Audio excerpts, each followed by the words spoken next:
भाई मैं आपको मिसाल देके समझाता हूं, आपको मिसाल से समझ में आती है ना बातें, वरना समझ में नहीं आती बातें। आपने एसीसी क्वालिफाई किया, और जैसे ही आपने एसीसी क्वालिफाई कर लिया, आपकी एक अच्छी सी जॉब लग गई।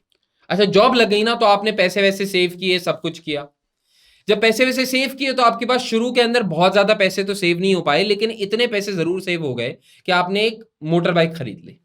अब आपके अंदर ना, आपको उस चीज की याद बहुत आ रही थी, उस चीज की मतलब आपको, मतलब आप समझ रहे हैं ना, आपको जॉब भी थी, बाइक भी थी, अब आपको वो चाहिए थी।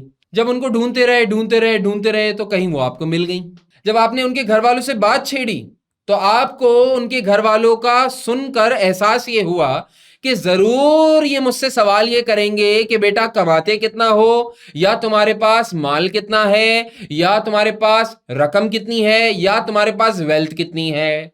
तो उन्होंने आपको एक दिन मिलने के लिए बुलाया और सवाल यही किया कि बेटा तुम्हारे पास वेल्थ कितनी है। तो तुमने बोला कि सर वैसे तो मैंने अपनी मेहनत से अल्हम्दुलिल्लाह अपनी हलाल कमाई से एक बाइक खरीद ली है।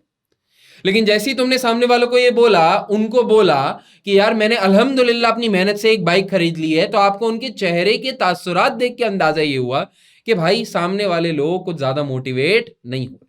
तो फिर आपने सामने वालों को बताना शुरू किया। अब आपको मोटिवेट तो करना है, क्योंकि आपको वो तो चाहिए, और आपका दिल वहीं से अटका हुआ था। शायद आपने उन्हीं की वजह से इतनी जल्दी एसीसी निकाल लिया था।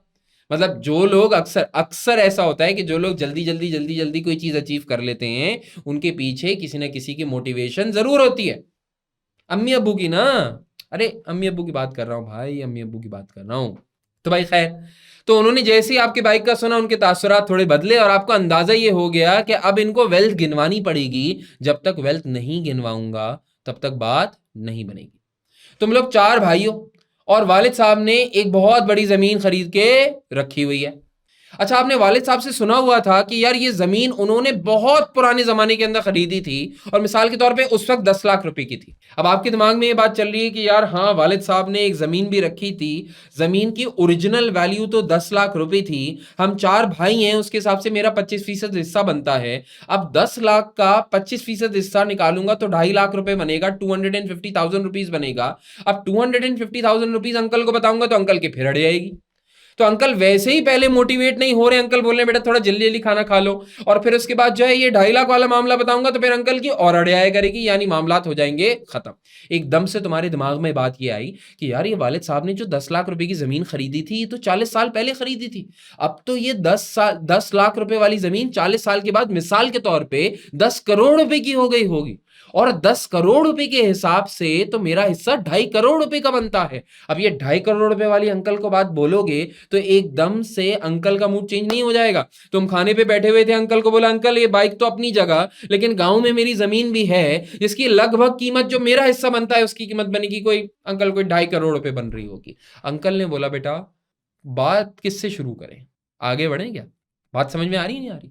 बेटा उस प्रॉपर्टी की वैल्यू जब बड़ी थी, जिस प्रॉपर्टी के अंदर तुम्हारा 25% हिस्सा था, जब वो प्रॉपर्टी 10 लाख के बजाय 10 करोड़ रुपए की हो गई थी, तो तुम्हारी वैल्यूएशन के अंदर भी तो इजाफा हो गया था, नहीं हो गया था? यानी इसका मतलब समझ में आया कि बेटा जहां इन्वेस्ट किया हुआ होता है, जिस हिस्से के अंदर इन्वेस्ट किया हुआ होता है, जब आपकी इन्वेस्टमेंट जब जिस जगह इन्वेस्ट किया हुआ होता है, जब उस जगह की वैल्यू बढ़ती है तो तुम्हारी वैल्यू भी बढ़ जाती है।